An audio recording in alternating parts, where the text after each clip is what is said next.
So one of my favorite organizational psychologists is Bob Sutton here at Stanford.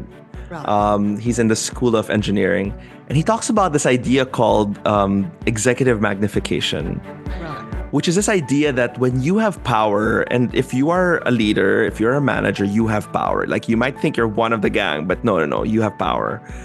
The moment you have power, bad news will flow to you slower. And then on the 9 out of 10 times where you're well rested, you've eaten, you're not stressed out, you will say the right things. You will guide them in the right direction. That 1 out of 10 times where you're hungry, exhausted, sleep deprived, and you make a throwaway comment, you say something that maybe you don't truly mean, that then magnifies significantly because you have that power. Welcome to the Manage Self, Lead Others Leadership podcast with Nina Sunday for experienced and aspiring people managers. This show will help you explore ways to become a more intentional leader. Each episode, host Nina Sunday speaks with some of the brightest business minds on the planet who share a passion to elevate and transform team culture.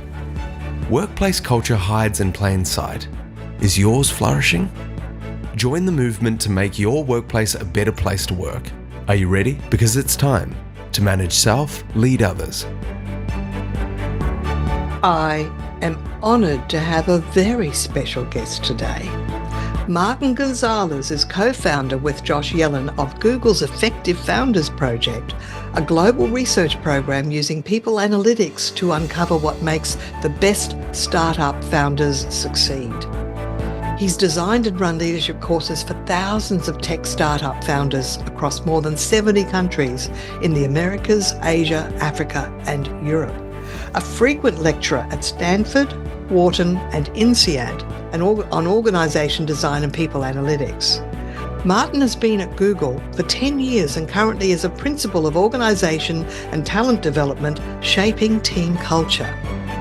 Qualified in organizational psychology and behavioral science at Columbia University and London School of Economics, and co-authored with Josh Yellen the brand new book, The Bonfire Moment.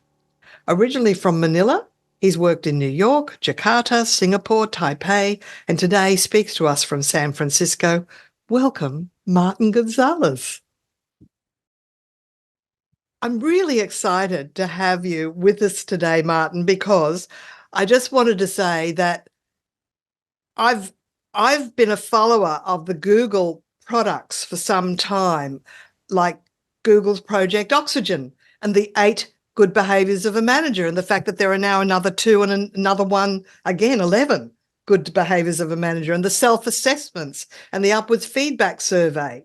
And then you had Project Aristotle from the People Lab, which is all about what are the attributes of an effective team, and it came out with psychological safety and conversational equality and social sensitivity. But now you've got the next level again, which is what is the bonfire moment, which is so visual.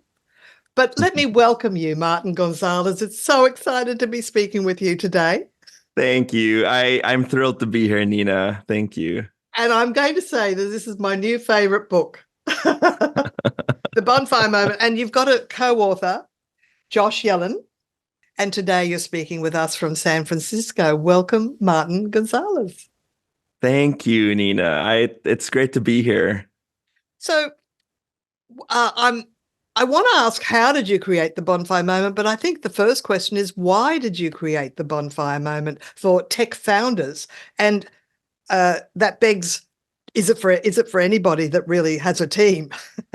Yeah, no, it's so true. So this whole thing began as a 20% project. I don't know if your listeners are familiar with this, but Google allows us to engage in some passion projects on the side, outside of our core role, but somehow connected to Google, right?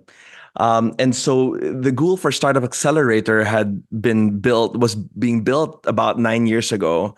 And I wanted to volunteer. I wanted to spend time, giving back to my community. At this point, I had just come out of a really demanding job at the Boston Consulting Group. And a lot of my peers were all founding companies. They would frequently call me asking me, Martin, how do I do this? How do I do that? And I thought, well, why don't I contribute in a more structured way? And when I plugged into the accelerator program, we had a lot of great content around machine learning, like the engineering topics, sales and marketing, etc. And there was nothing on people and culture. And I thought, well, that's interesting. Let me dig into the data. That's kind of my go-to. And then I find that there is research that's been done and it's been replicated over a few decades that ask the venture capitalists, if you think of the startups that fail in your portfolio, why have they failed? And the number one reason, time and time again, in fact, 65% of startups fail because of people issues. And that's co-founder conflict. That's not getting the right people on the team, not keeping the right people, not addressing toxic behavior early enough. And to your point, when we started to run this workshop, it was a very basic workshop that we piloted in Jakarta.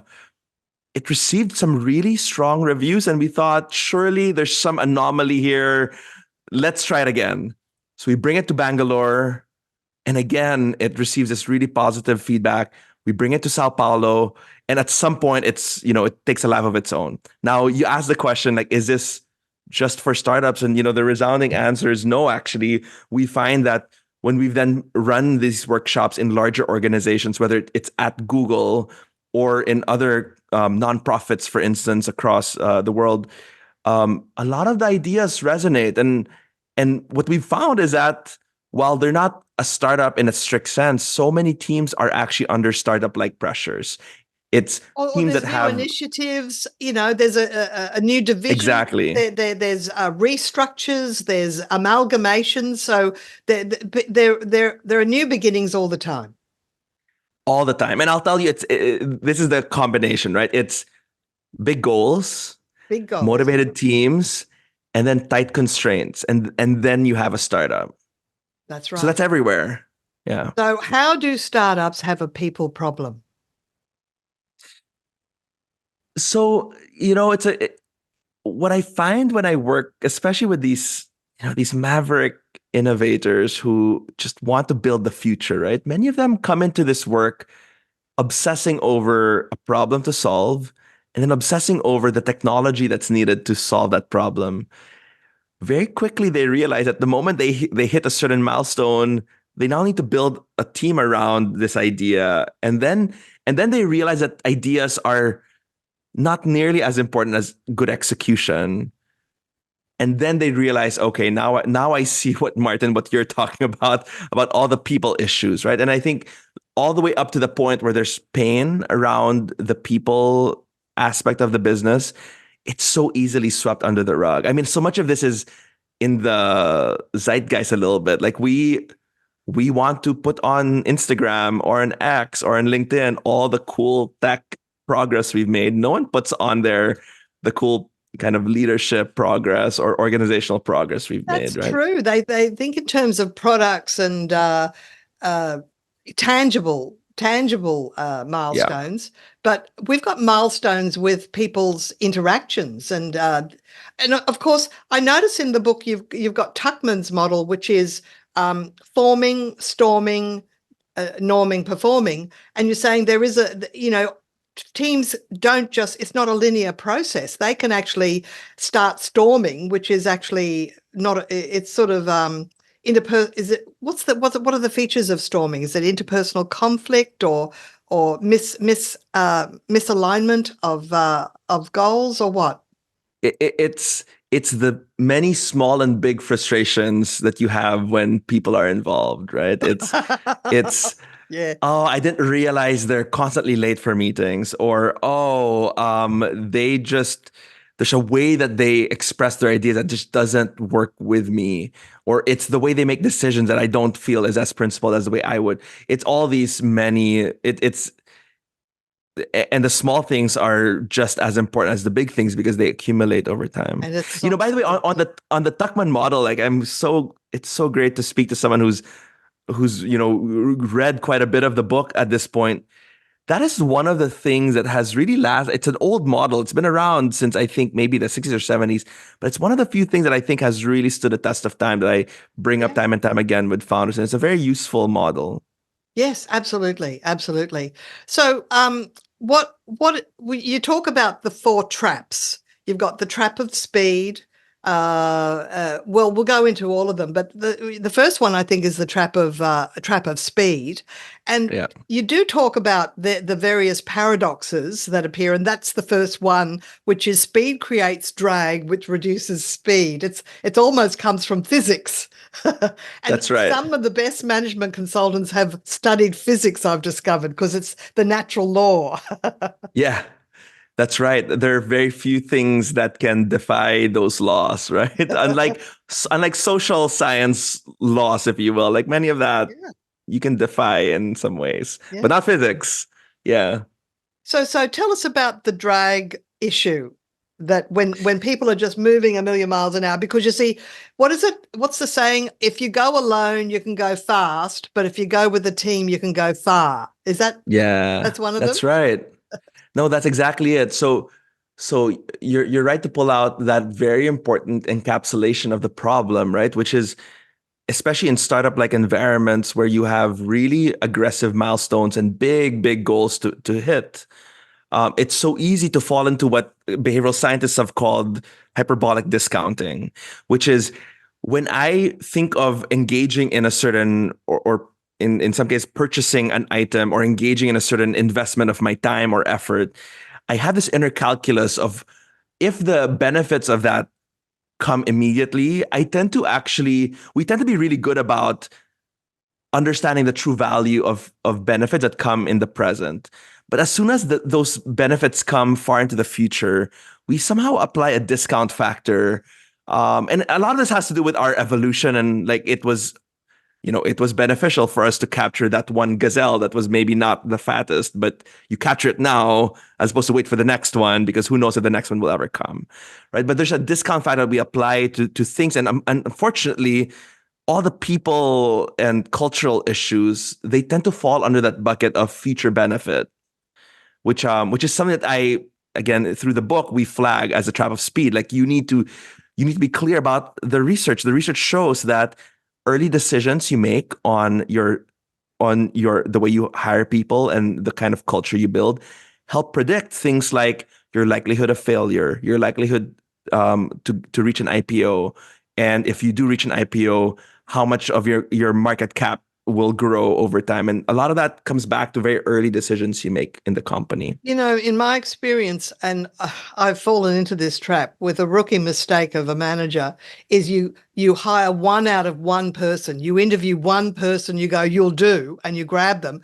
But it's like a marriage. They can stay for years and years and years. Whereas That's I right. now say always interview at least 2 people, but interview 10 people if you can. And then introduce a little bit of self-selection. Who has the most passion to be on this project with you? So you Hmm. want someone that wants passion, not just Yeah. you don't want someone who's putting less input. You want someone that has that discretionary effort, and that's something you really talk about. You have Yeah. lots of graphs. I love all your graphs. They're so Oh, simple. great. Yeah. Well, and that's a good point. When you partner with someone or you bring them on, you want to hire for commitment and values Yeah, alignment. yeah, What you don't necessarily need to hire for is skills or background. Like what you want actually is maximum diversity when it comes to those other things, right? You don't want diversity when it comes to commitment, but when it comes to like skill sets, networks, the way you think, the disciplines by which you approach problems, you will benefit a lot from more variety there. Yeah, it's interesting. So it's this idea that, do teams actually amplify errors or do they actually help reduce errors? And it seems like the data shows more and, that it's fairly clearly that the moment you put people together, they tend to amplify each other's errors more than cure them. Um, and the question is why. And it's a little bit of there were several ways to answer the question why, right? So one way to answer the question why is through selection, like who is in your team, yeah.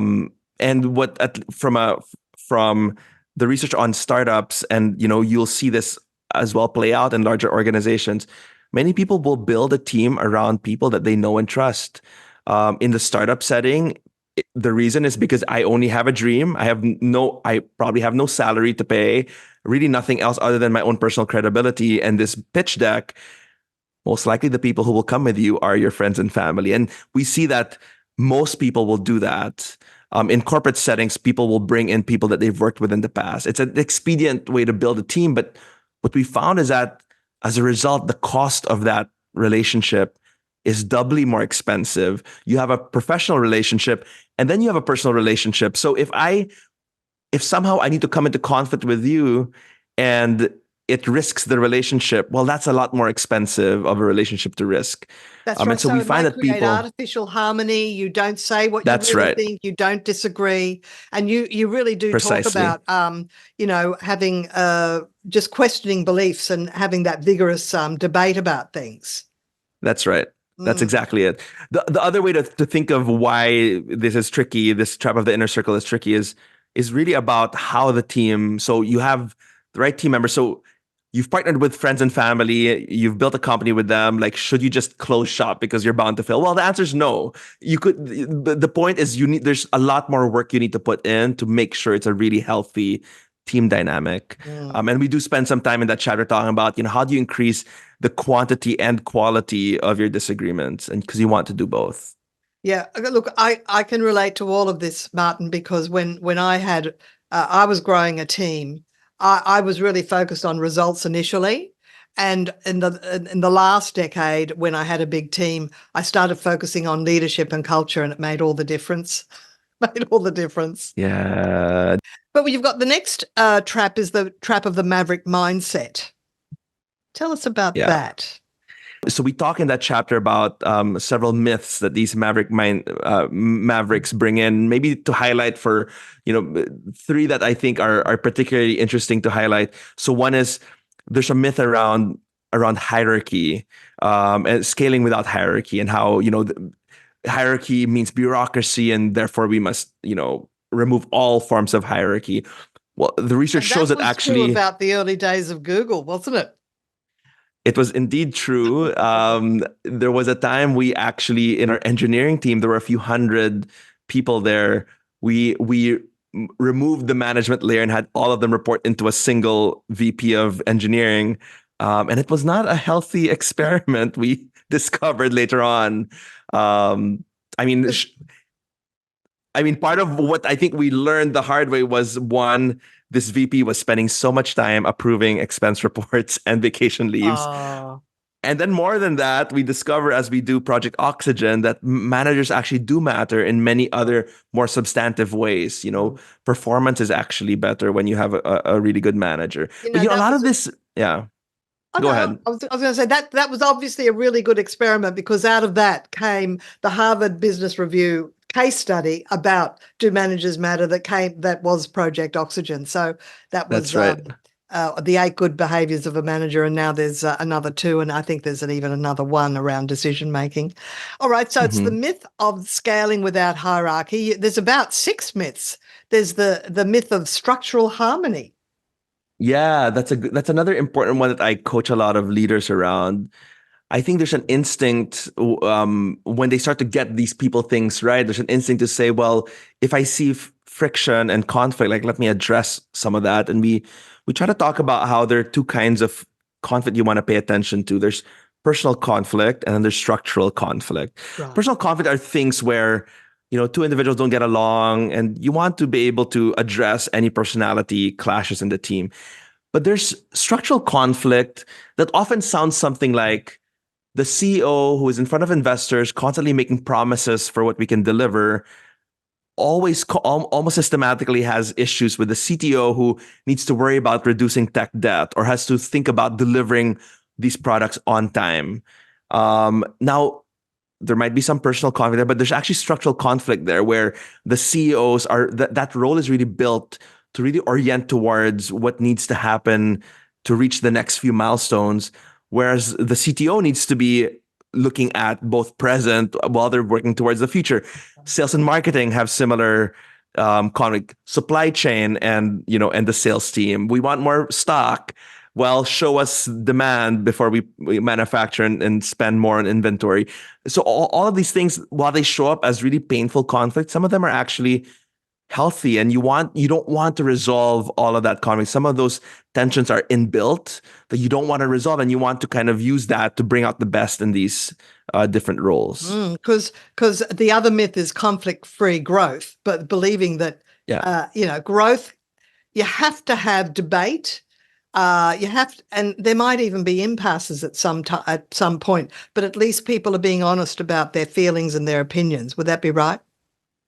That's right. And conflict-free growth, that section of the book, we talk about how a lot of this is all just math. Like if Nina, you and I founded a company and we said that we just had a 1% chance of getting to conflict, chances are we won't have any conflict.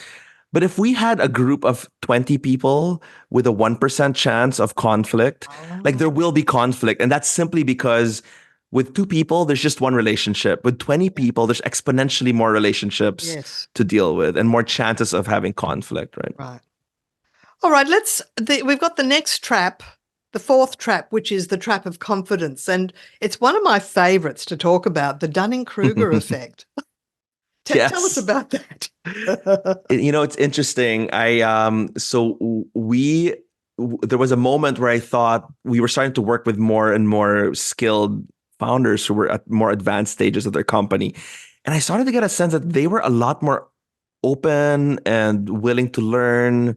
And one of the founders, and I read it right in the book, like he says at the end of a session with them, I said, thank you for being willing to learn from us. We didn't think there was much to teach you since you're all very successful. And he said the following. He said, Martin, I'm no longer a seed stage founder. I now know that I need help. And I thought, what an ironic thing to say, where early stage founders need a lot more help than later. So anyway, so we look at the data as we do. Yeah. And we find that when we look at our data set of founders and we look at those who are more effective versus less effective, their confidence tends to be lower as they become more confident. And then I think surely this isn't unique to my data set with founders. And then we discovered Dunning and Kruger, who are these two psychologists who then, when they came up with this work, they were in Cornell University. But they would study this dynamic between competence and confidence.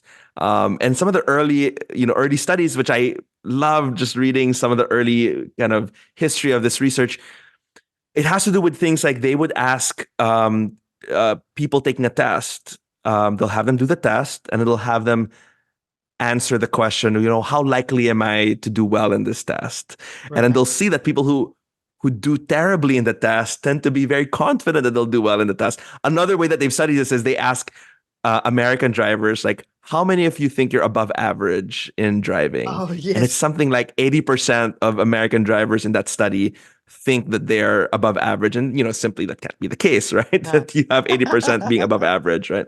So there's some amount of like illusion we have around, our capabilities. Yeah. So in a nutshell, these early founders at seed level don't know they don't know. Whereas as they gain more expertise, they actually have the humility to know that they don't know, and therefore they're open to learn. Yeah, that's right. Yeah, and so that's a really important trap to get out of. Now, before the Bonfire Moment, this book sort of manifested, there was a report in 2022 that came up with 7 important attributes or behaviors of founders.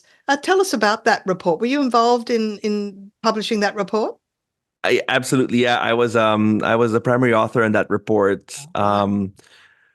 So this workshop I mentioned earlier, one part of that workshop was to do a 360 among so founders and leaders would invite their employees, their co-founders, their board members, mentors to provide feedback. And so we realized after a while we were sitting on a goldmine of data. I think at the time that we did that study, there were maybe about 900 or so of these reports, a few 100,000 impressions on founders. And so we went and did the work of, looking at what some of this might yield in terms of insights for what it takes to be a really effective founder. And so we came up with, we drew up from the data these 7 strategies that the most effective founders tend to do. One quick kind of, I won't bore you with the details here, but it was so refreshing to be able to put like the best and the worst in the data set under a microscope, because very often when we talk to people who've succeeded, or we go to conferences where successful people talk about their success, oftentimes you're only looking at the successful people without checking if those who failed did the same but failed anyway. Oh, yes. You see?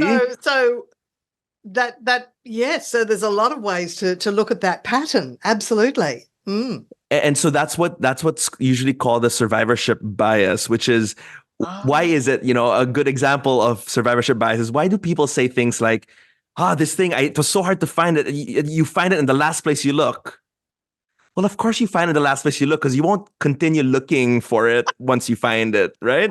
Or they'll say, oh, houses that were built back in the day were so much more sturdy because look, they still stand. Well, of course they're sturdy because they're still there. Well, did you check all the other houses that collapsed or that are no longer there? So I think we have this bias towards things that survive, or things that kind of sustain, or people who are successful.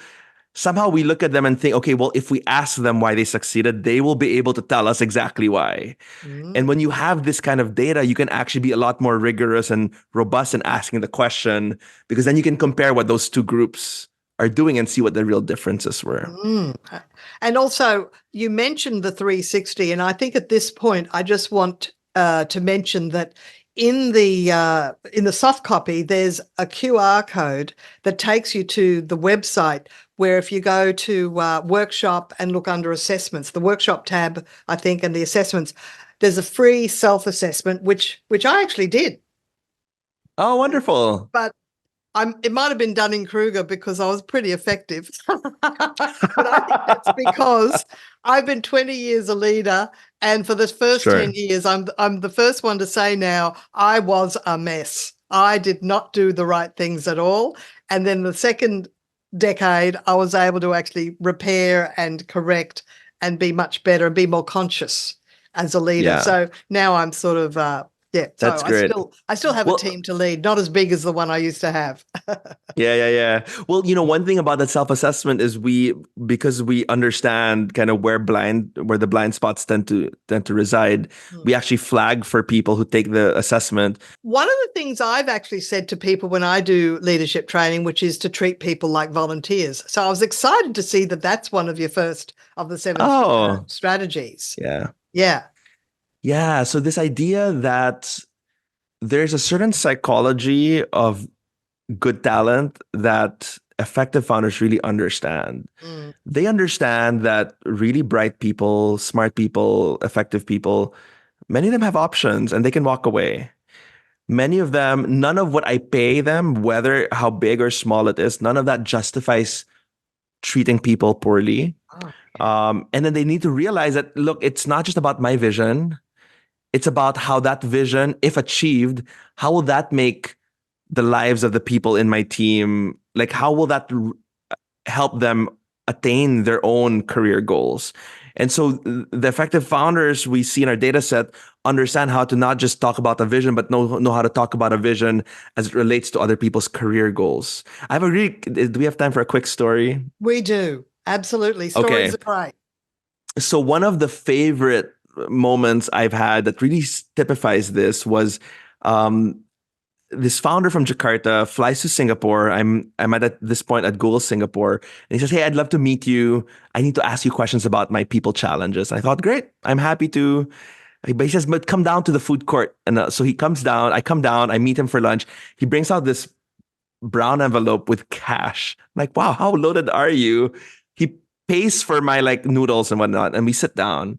He asks me questions about his culture and all that. And at the end, he says, "Look, Martin, you could stay on at Google and be like a spectator of all the great things at Google, but you can come and join me and you could be the Laszlo Bock of Asia." And, Laszlo Bock was the guy who founded people operations at Google. Oh, And he's the yes. one who then starts this whole people analytics revolution that now the world kind of has. And I'll tell you, so while he wasn't fully effective because I'm still at Google, I lost sleep for easily a week thinking about, wow, but what a great example of him understanding not just come and join me in my crusade because I have these big goals, but Martin, come with me and your goals could be met too. And you could be as well known as that other person who is someone you admire. That's right. He appealed to your sense of influence. We want to have influence and impact in the world. It's not just Right. ego. I mean, Right. ego is healthy, but it's about having influence and impact and benefiting the people that you interact with. And it's always nice to have a good reputation. Well, Yeah. okay, so you've got the 7 qualities. So the second one is protect the team from distractions. How do you do that? How do you say, let's park that and let's just focus on what our current goal is for today? How do you do it? So one of my favorite organizational psychologists is Bob Sutton here at Stanford. Right, He's in the School of Engineering, and he talks about this idea called executive magnification, right. which is this idea that when you have power, and if you are a leader, if you're a manager, you have power. Like you might think you're one of the gang, but no, no, no, you have power. The moment you have power, um, bad news will flow to you slower. And then on the 9 of 10 times where you're well rested, you've eaten, you're not stressed out, you will say the right things. You will guide them in the right direction. That 1 out of 10 times where you're hungry, exhausted, sleep deprived, and you make a throwaway comment, you say something that maybe you don't truly mean, that then magnifies significantly because you have that power. Yeah. So a lot of what I help leaders really think about is in what ways are you unseemingly pushing people in a different direction because of kind of these 1 out of 10 times where you're not thinking straight. So I think executive magnification is the first thing that I go to when I help founders really pay attention to how they create distraction. Mm. All right, and then the third one is invite disagreement. We just mentioned it, but is there anything you want to add? Only to say there's a favorite character I have in the history of computer science. His name is Bob Taylor. Bob Taylor was a lab manager in a place called Xerox PARC. Xerox PARC, by the way, is where we get some of the most amazing discoveries and innovations that we benefit from today. That's where you get the personal computer. That's where you get the technology that fuels Adobe and Pixar and 3Com, like the internet connectivity was so prolific in terms of innovation. Now he says Yeah. the following. He says he himself was not a researcher. He was an administrator of the research group. And he says there are 2 kinds of disagreements you will find. There's a class 1 disagreement and there's a class 2 disagreement. Oh. Class 1 disagreements are disagreements where I will turn your argument into a straw man. I would find the weakest ways to represent your idea, and it makes my job a lot easier to then refute. Class 2 disagreements are agreements where I take your argument, Nina, and I mirror it back to you in a way that you feel satisfied with, where I represent the strongest parts of your argument, and then I go on and refute. Now he says, it is not my job to resolve disagreements. It is simply my job to make sure that every class 1 disagreement graduates into a class 2 disagreement. I think that's Nice. something that leaders can just very easily wrap their hands around. Like, don't be the smartest person in the room, dear leader.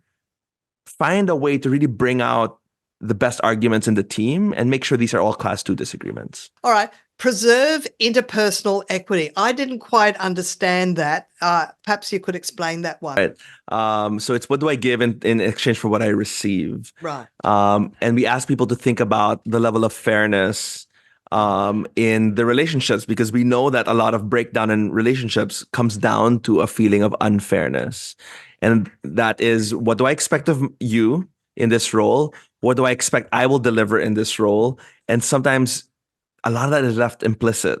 So in that report, we actually look at, how do founders define what being a great founder looks like? And the data would show that if I can clear the bar of I lead with inspiration, generally a founder would think of themselves as effective.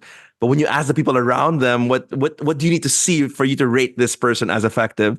It's something like 17 things. It's lead with inspiration, but it's also make sure you're achieving goals. It's also making sure you're being open about your strengths and weaknesses here. So you see some of this asymmetry, this very subtle asymmetry between what I expect of myself and what I might expect of someone else. And And you also want to they're bring that into expecting harmony.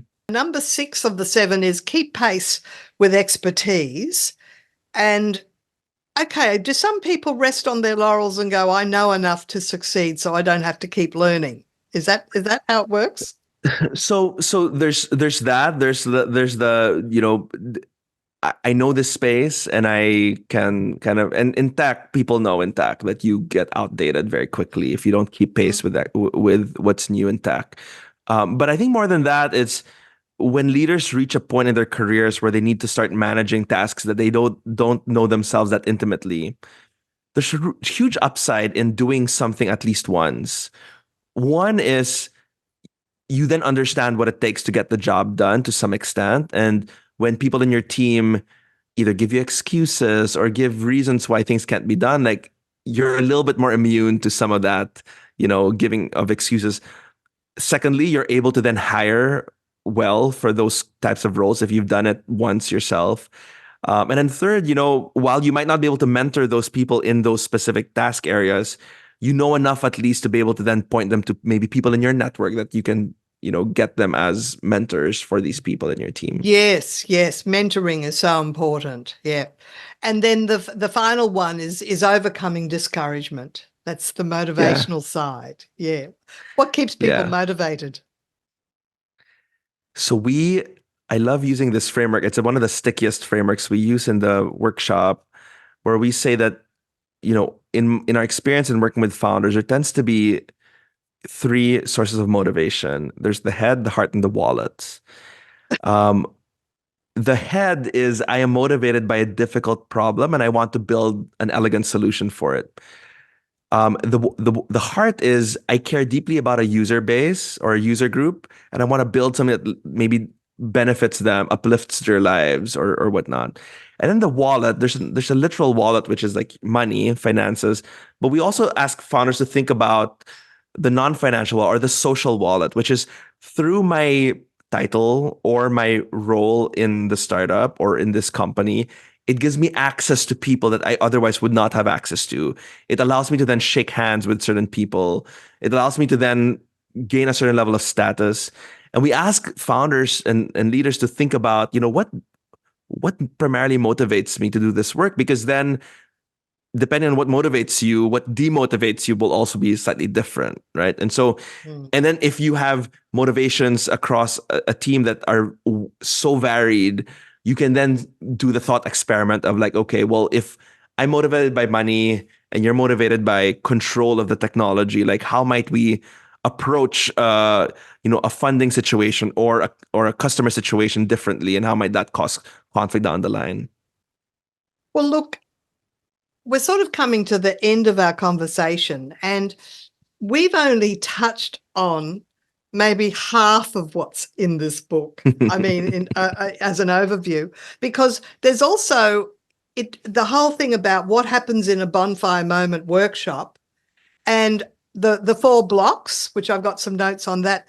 I get the feeling that maybe we need to have another conversation, Martin, about a facilitator workshop and some of the other things about, you've got the 7 issues of groupthink. It's like so rich. It's like a 3-tier cake. And as you cut the cake, you go in, you see cherries and you see raisins and you see all these other surprising ingredients, honeycomb. And you go, what a luscious book this is. Just an absolute delight. And Thank you. I've spent time on the weekend exploring it, so it was lovely. So your thoughts? How would you describe the book for the listener? You said it's like a field guide. You had a way of describing the book. Well, I like to think of the book as a mentor. It's someone you can go to in these difficult situations. It's someone who can help you out through really the painful parts of the journey of being a leader. And it's a painful journey. It's a lonely journey as well. It's two parts. Part one is where we explore these traps. These are the patterns we've seen and working with leaders across the world. And then part two is we open source the workshop that we've brought to founders in all these many countries, and we give the tools out essentially for anyone to pick up and run this similar workshop themselves. And so it's all in the book, and then the book guides you to some of the resources we'll have online. Some of them are already there. Some will be there eventually. But we hope that the world is able to benefit from what hundreds of these founders have really benefited from around the world. That's wonderful, Martin. It's just an amazing result for your 20% passion project. So congratulations. Really, really good. Thank you so much, Nina. The first publication is the Kindle version, which is out now, right? Mm-hmm. Yes, and then that's right. The hard copy will be available later in the year. It will take a few more weeks to get to Australia. People need to be rowing vigorously to get the books out there, but it will get there at some point. Well, I think I was looking at Amazon, so maybe I was looking at amazon.com.au. When will the hard copy be available in the USA? So it will be available May 14th in the US. The hard copy as well? Yes. Oh, okay. Well, it's only just Australia that was a bit later. All right. That's great. Yeah. All right. Well, absolute delight talking to you, Martin. It's such a rich conversation. I appreciate it. And how would people find you if they wanted to get in contact with you? Great, thank you. And we should definitely do a part two. So bonfiremoment.com is a good place to learn about the book. And I'm active on LinkedIn as well, so folks can find me there, reach out, connect, ask questions. That's right. And in the show notes, I'm going to put bonfiremoment.com, the link. I'm also going to put a link to that initial report from 2022 that summarizes those 7 qualities of good leaders. And I also a link to the QR code that gives you a link to the self-assessment, which is free. And there's an introductory offer, half price, $50 instead of $100, to do a 360-degree feedback on yourself. So anybody with a team, grab that 360, because if you get an outside consultant to do it, it's megabucks. And anything, Martin, in my experience, anything that the People Lab does from Google is good. This episode, I was speaking with Martin Gonazalez, a principal of organisation and talent development at Google and co-author of The Bonfire Moment with Josh Yellen. And a big thank you to Martin for exploring with me the content of my new favourite book, The Bonfire Moment. And go to Take 2. This episode, I was speaking with a principal of organisation and talent development at Google, Martin Gonazalez, co-author with Josh Yellen of The Bonfire Moment. Go to bonfiremoment.com, link is in the show notes, where you can order both the physical book from a choice of online bookstores or the Kindle version, and the audiobook is on Audible. To find the free self-assessment and 360-degree assessment at an introductory price, go to the workshop tab at bonfiremoment.com. My name is Nina Sunday. This is Manage Self Lead Others podcast. Do you agree that people need to know about a great podcast? A request, please. If you think this podcast helps to elevate team culture, do your friends and colleagues a favour. Let them know about my show, Manage Self Lead Others. Give it a 5-star rating, please. And the best place to do that is the Apple Podcast app. Link is in the show notes. And if you don't have an iPhone, borrow a friend's. Spotify, Audible and other apps also allow reviews and ratings, and you can subscribe to video versions on YouTube. Look out for a second deep discussion episode with Martin Gonazalez planned for July, where we get up close to what happens at a Bonfire Moment workshop. See you next time.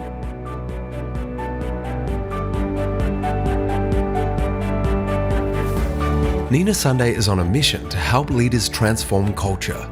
To book Nina Sunday CSP to speak at your conference, visit ninasunday.com to request a proposal. Nina travels from Brisbane, Australia for in-person presentations Australia-wide.